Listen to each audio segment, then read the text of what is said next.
जो field marshal Asim Munir इस वक्त वाशिंगटन डीसी आए हुए हैं, आपको पता है, एक परेड के सिलसिले में। आज सदर ट्रंप की बर्थडे भी है और उनकी सालगिरह का दिन है। हैपनिंग। ऊपर से वो एक तरफ अमेरिका के साथ अलाइन होना चाहता है, दूसरी तरफ वो भूला ही नहीं अपना नॉन अलाइंड स्टेटस। कभी इधर जाता है, कभी उधर जाता है, और कभी रशिया को सपोर्ट करता है, कभी अमेरिका को सपोर्ट करता है। फील्ड मार्शल आसिम मुनीर का दौरा अमेरिका है, आप समझते हैं उसमें इन इश्यूज पे बात होगी, या आपके ख्याल में क्या क्या करना चाहिए पाकिस्तान को इस मौके पे? कि अचानक डोनाल्ड ट्रंप का और अमेरिका का ये पाकिस्तान प्रेम क्यों जाग गया?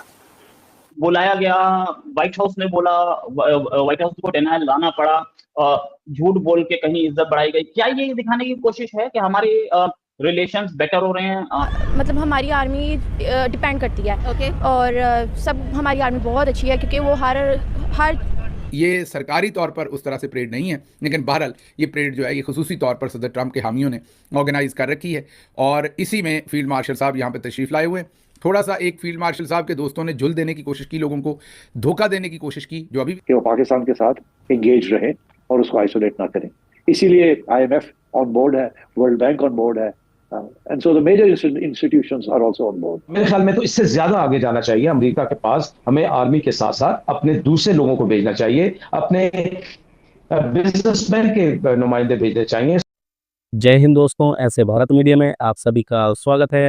तो दोस्तों, 14 जून को अमेरिका सैन्य दिवस के परेड में पाकिस्तान सेना के प्रमुख फील्ड मार्शल आसिम मुनीर को बतौर मेहमान आमंत्रित किया गया है, जिसको लेकर पाकिस्तान मीडिया में काफी ज्यादा चर्चा जोर पकड़ा हुआ है और कई टीवी एंकर तो अब ये बोलना चालू कर दिए हैं कि पाकिस्तान और अमेरिका का रिश्ता फिर से मजबूत हो रहा है। तो दोस्तों, ऑपरेशन सिंदूर के बाद पाकिस्तान के प्रति अमेरिका का प्यार ज्यादा देखने को मिल रहा है और अमेरिका के सेना माइकल ने आतंकवाद से निपटने में पाकिस्तान को अहम सहयोगी भी बता दिया। और इसके अलावा मुनीर के दौरे से पहले पाकिस्तान को लेकर अमेरिका का सुर भी धीरे धीरे बदलते जा रहा है और अमेरिका का सेंट्रल कमांड के प्रमुख जनरल माइकल ने कहा है कि अमेरिका को भारत और पाकिस्तान दोनों के साथ रिश्ते बनाए रखने की जरूरत है, जिसको लेकर पाकिस्तान मीडिया में ये बातें चल रहा है कि देखो, अमेरिका ने भी अब पाकिस्तान का साथ देने लगा है। लेकिन सबके मन में सवाल एक ही उठ रहा है कि डोनाल्ड ट्रंप की सरकार ने पहलगाम में आतंकी पाकिस्तान का चेहरा दिखाने के बावजूद उसे देश का आर्मी चीफ को किस आधार पर निमंत्रित किया गया है। लेकिन पाकिस्तान के अंदर आर्मी चीफ को बुलाने पर अमेरिका का धन्यवाद भी कर रहे हैं। आप लोगों को वीडियो के हाईलाइट में देखने को मिला होगा किस प्रकार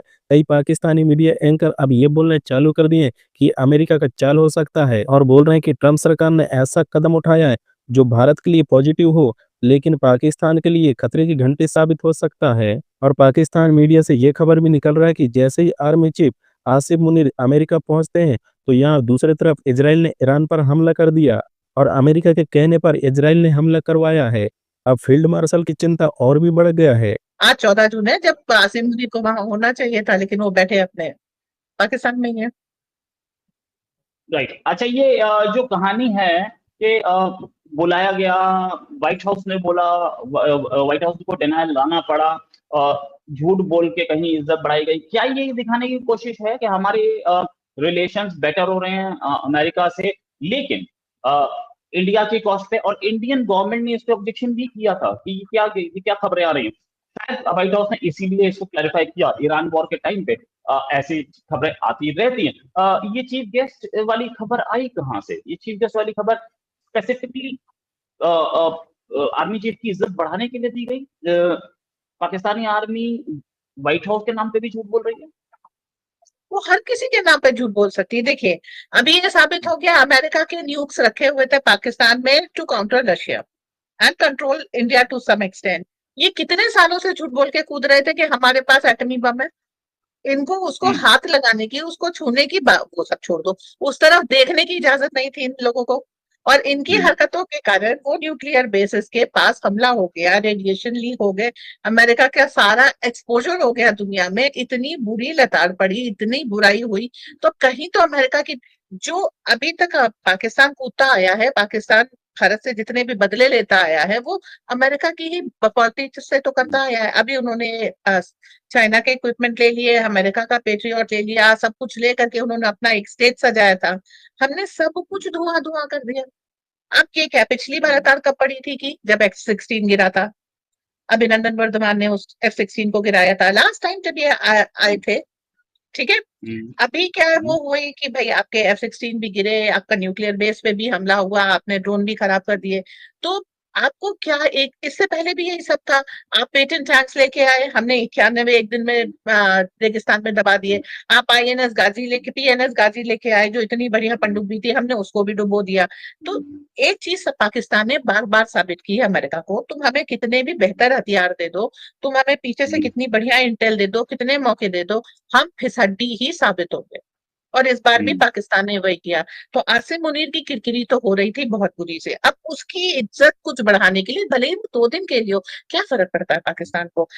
और जयराम रमेश जैसे कांग्रेस जैसी पार्टीज हैं जो उनको यहाँ पर मीडिया में प्रचारित करते रहेंगी, और 2 दिन के लिए सही वो भारत की बेइज्जती करके सुख प्राप्त कर लेंगी। इनको तो आत्मिक सुख की अनुभूति होती है।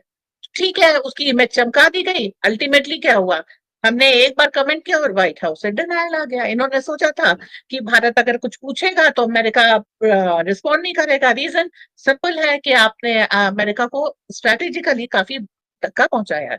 पाकिस्तान में उनके बेसेस एक्सपोज हो गए तो वो धक्का लगा है। हम लोग बात करें अपनी आर्मी की चीफ ऑफ आर्मी स्टाफ की, तो कह रहे हैं उनको फील्ड मार्शल का भी ओहदा दे दिया गया, और साथ में कह रहे हैं कि उनको अमेरिका ने इनवाइट किया अपनी आर्मी परेड के अंदर, और वहाँ पर बहुत ज़्यादा ग्रेट प्रोटोकॉल दिया, तो चीफ गेस्ट बुलाया गया था। तो इस पर आप क्या कहना चाहते हो कि हमारी आर्मी, पाकिस्तान, ये सारा कुछ ज़्यादा ही फेमस नहीं हो रहा आजकल? या because our army was so cool and आपको पता है कि मतलब हमारी आर्मी डिपेंड करती है और सब हमारी आर्मी बहुत अच्छी है, क्योंकि वो हर मतलब हर खित्ते में देखा जाए तो आर्मी बहुत ज़्यादा काम कर रही है। अभी रिसेंटली इंडो पाक वॉर हुआ, इंडिया पाकिस्तान की जंग हुई, इस पर आप क्या कहना चाहते हो?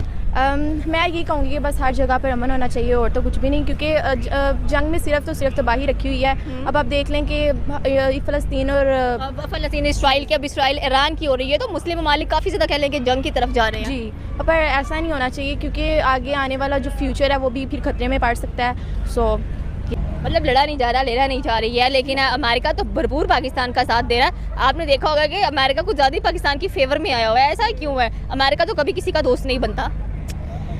मुझे नहीं पता है इस बात में, क्योंकि लाइक हम कितनी कह सकते हैं कि वो कभी भी हमारे साथ आ सकते हैं, कभी वो इंडिया के साथ हो सकते हैं। जैसे ट्रंप ने कहा था, जब इधर जंग हुई थी तो ट्रंप ने कहा था कि अब मैं इंडिया के साथ हूँ, पाकिस्तानी रील्स बनाए जा रहे, मीम्स बना रहे, तो मैं इनके साथ नहीं हूँ। ओके, मतलब ये चीज़ है। अब इंडिया ने कहा है कि हम आपसे जेट्स नहीं लेंगे, जो फाइटर जेट्स हवा में उड़ते हैं ना जंग के दौरान, अब वो इंडिया अमेरिका से नहीं लेगा, इंडिया खुद बनाएगा। तो इस पर क्या कहना चाहते हो कि इंडिया जो जेट्स खुद बनाएगा वो तो बहुत ज़बरदस्त होंगे, उनके पहले तैयारे भी बहुत अच्छे हैं। इंडिया की आर्मी इतनी अच्छी नहीं है ना, मतलब पाकिस्तान की आर्मी ज़्यादा टॉप नंबर पर है, इस वजह से उनके ना पायलट ही बहुत बुरे हैं, उनके पायलट को चलाने नहीं आते। हमारे पाकिस्तानी पायलट ज़्यादा अच्छे हैं। मतलब आप कह रहे हैं कि उनके पायलट्स भी अच्छे नहीं हैं, उनके जेट्स भी अच्छे नहीं हैं, उनको चलाने नहीं आते हैं। क्यों नहीं चलाने आते? अच्छा तो चलाया बेचारों ने। अब देखें, ये जो एयर इंडिया है, हमारा एयर ब्लू इतना अच्छा है, उनका एयर इंडिया उन्होंने क्रैश अपना कर दिया, उन्होंने पाकिस्तान का इल्ज़ाम डाल दिया। मतलब इसके इल्ज़ाम भी पाकिस्तान पे डाल दिया कि पाकिस्तान ने करवाया। हाँ, अहमदाबाद में वो उनका एक पहला प्लेन भी था जिसको पाकिस्तान एयर स्पेस नहीं दिया था, और उसके अंदर भी एक सुराख नजर आया है। तो उस पर क्या कहना चाहते हो कि हमेशा पाकिस्तान को इंडिया क्यों ब्लेम करता है? मतलब पाकिस्तान इंडिया को ब्लेम कर रहा होता है, इंडिया पाकिस्तान को ब्लेम कर रहा होता है, ये क्यों एक दूसरे को ब्लेम करते रहते हैं? क्योंकि ये शुरू से ही है, मतलब जब पाकिस्तान ही बना था तब ये इकट्ठे रहते थे ना, तो जब सेपरेटली हुआ इनको मतलब जेलसी होने लगी, बस ये बहुत